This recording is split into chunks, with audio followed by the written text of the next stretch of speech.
وما كنا معذبين حتى نبعث رسولا، اور جب تک ہم پیغمبر نہ بھیج لیں عذاب نہیں دیا کرتے۔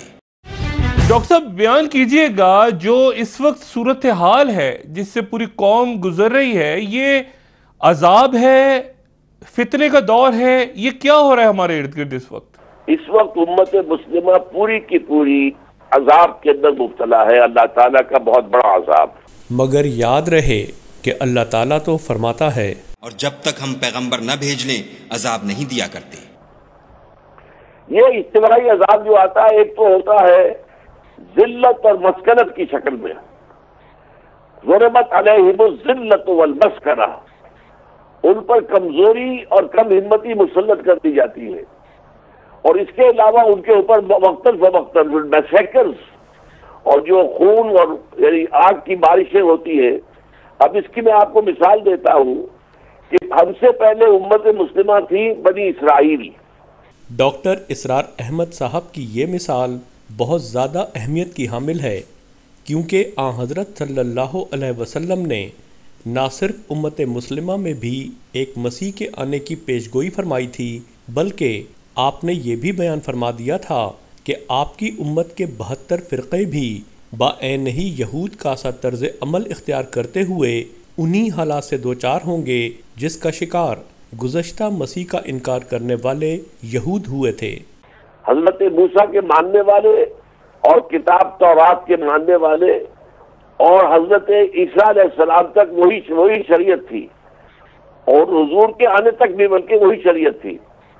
اب آپ کو معلوم ہے کہ یہودیوں نے جب تو اپنی کتاب اور شریعت پر عمل کیا تو اللہ تعالیٰ نے انہیں دنیا میں انعامات سے نوازا، لیکن جب انہوں نے دین کے بغاوت کی، دین کی تعلیمات کو پس پش ڈالا، اور وہ جو ہے توحید کو چھوڑ کر مشرکانہ اوہام میں مبتلا ہوئے، اخلاقی زوال میں آئے، تو پھر ان پر جو عذاب آئے ہیں وہ ایک عذاب تو میں نے بتایا ضربت علیہم الذلۃ والمسکنہ، اور دوسرا وباؤوا بغضب من اللہ، اللہ کا غضب جو آیا ہے بنی اسرائیل پر اللہ تعالیٰ کا عذاب بغیر کسی وارننگ کے آیا تھا یا کسی ڈرانے والے اور اس کی وارننگ کے انکار کے نتیجے میں؟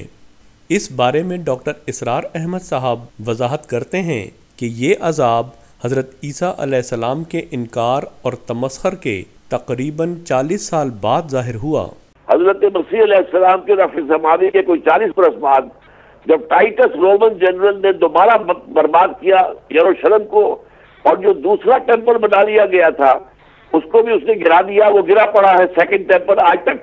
ڈاکٹر صاحب پاکستان میں کیا ہو گیا اس وقت؟ پاکستان جو ہے یعنی ہم آپس میں ہی مرنے مارنے پہ اتر گئے ہیں، یا باہر کے عناصر کئی لارنس آف عربیہ کود گئے ہمارے اندر؟ ہمارے پاکستان میں کیا ہو گیا یہ؟ دیکھیے میرے نزدیک ایک تو وہ جو عمومی عذاب ہے ضربت علیہم الذلۃ والمسکنہ، وہ تو پوری امت پر ہے۔ گویا ڈاکٹر اسرار احمد صاحب اقرار کرتے ہیں کہ یہ ایک عذاب الہی کی صورت ہے، جبکہ قرآن کریم دو ٹوک فیصلہ دیتا ہے اور جب تک ہم پیغمبر نہ بھیج لیں عذاب نہیں دیا کرتے۔ اللہ تعالیٰ اس قوم کی آنکھیں کھولے تاکہ یہ وقت کے مسیح اور مامور من اللہ کو پہچانیں اور اس عذاب الہی سے نجات حاصل کریں۔ ڈاکٹر صاحب اس وقت جو صورتحال ہے، یہ کیا مسلمان کو مار رہا ہے اس وقت؟ تو اب جو مار رہا ہے وہ بھی کلمہ پڑھ رہا ہے، جو مر رہا ہے وہ بھی کلمہ پڑھ کے دم توڑ رہا ہے۔ اب کیسے فیصلہ ہو؟ اسلام کیا کہتا ہے اس صورتحال کے بارے میں جب آپس میں مسلمان لڑ پڑیں اور طے نہ ہو کہ کون درست ہے اور کون غلط ہے؟ یہ قرآن مجید کے اندر سورہ انعام میں آیت نمبر 65 ہے کہ اللہ تعالیٰ کے عذاب کی 3 شکلیں ہوتی ہیں، یا تو آسمان سے کوئی نازل کرے، یا زمین پھٹ جائے، کوئی زلزلہ آ جائے، اور تیسرا یہ ہے کہ وہ تمہیں گروہوں میں تقسیم کر کے آپس میں لڑا دے اور تم ایک دوسرے کی گردنیں کاٹو اور خون بہاؤ۔ یہ تیسری شکل کا عذاب بھی آج ہم پر ہے، ذلت بھی ہے، مسکنت بھی ہے، اور جس طریقے سے اب ہونے والا ہے وہ تو میں آپ سے کر رہا ہوں کہ میں کانپتا ہوں اب یہ سوچتے ہوئے کہ کیا ہونے والا ہے۔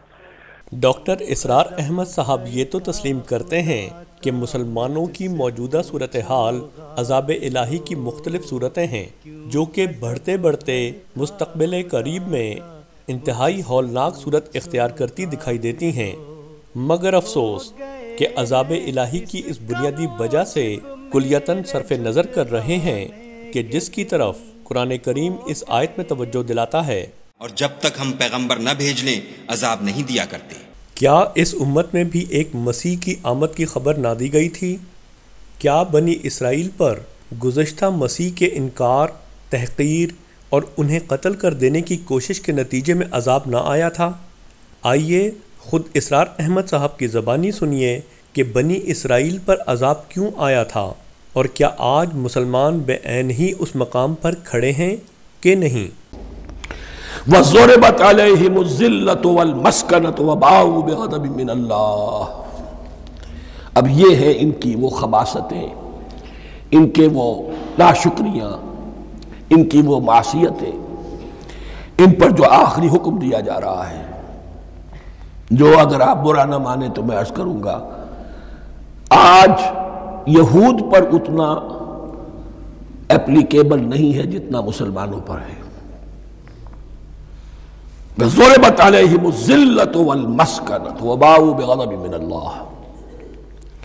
ذلت اور مسکنت، کم ہمتی ان پر تھوپ دی گئی۔ ضربت علیہم، it was heaped upon them. The humiliation was heaped upon them. ضربت علیہم الذلۃ والمسکنۃ وباؤوا بغضب من اللہ، اور وہ اللہ کا غضب لے کر لوٹے۔ وہی امت جس کے بارے میں فرمایا وَأَنِّي فَضَّلْتُكُمْ عَلَى الْعَالَمِينَ، اسی امت کا پھر یہ حشر ہوا۔ کیوں ہوا؟ ذَلِكَ بِأَنَّهُمْ كَانُوا يَكْفُرُونَ بِآيَاتِ اللَّهِ، یہ اس لیے کہ وہ اللہ کی آیات کا انکار کرتے رہے۔ وَيَقْتُلُونَ النَّبِيِّينَ بِغَيْرِ الْحَقِّ، اللہ کے نبیوں کو ناحق قتل کرتے رہے۔ ہمارے ہاں بھی مجددین امت میں سے کتنے ہیں جو جیلوں میں ڈالے گئے، جن کو ایسی ایسی مار پڑی ہے کہ کہا جاتا ہے کہ ہاتھی کو بھی وہ مار پڑتی تو برداشت نہ کرتا۔ احمد ابن حنبل کے ساتھ کیا ہوا؟ ابو حنیفہ جیل میں انتقال کیا، امام مالک کے کندھے کھینچ دیے گئے، اتار دیے گئے، منہ کالا کر کے اور اونٹ پر بٹھا کر پھرایا گیا۔ امام دار الہجرہ شیخ احمد سرہندی جیل میں رہے۔ سید احمد بریلوی اور ان کے ساتھیوں کو خود مسلمانوں نے تہہ تیغ کیا ہے۔ ڈاکٹر اسرار احمد صاحب، یہاں آپ یہ حقیقت کیوں فراموش کر رہے ہیں کہ یہود کی طرح آپ لوگوں نے سب سے بڑھ کر مظالم، تحقیر اور تکفیر اس ہستی کی ہے کہ جسے اللہ تعالیٰ نے اس امت کے لیے مسیح بنا کر بھیجا تھا، اور یوں آپ لوگوں نے بنی اسرائیل کے 72 فرقوں سے اپنی کلی مشابہت پر مہر تصدیق بھی ثبت کر دی ہے کہ جس کا ذکر احادیث نبوی صلی اللہ علیہ وسلم میں ملتا ہے۔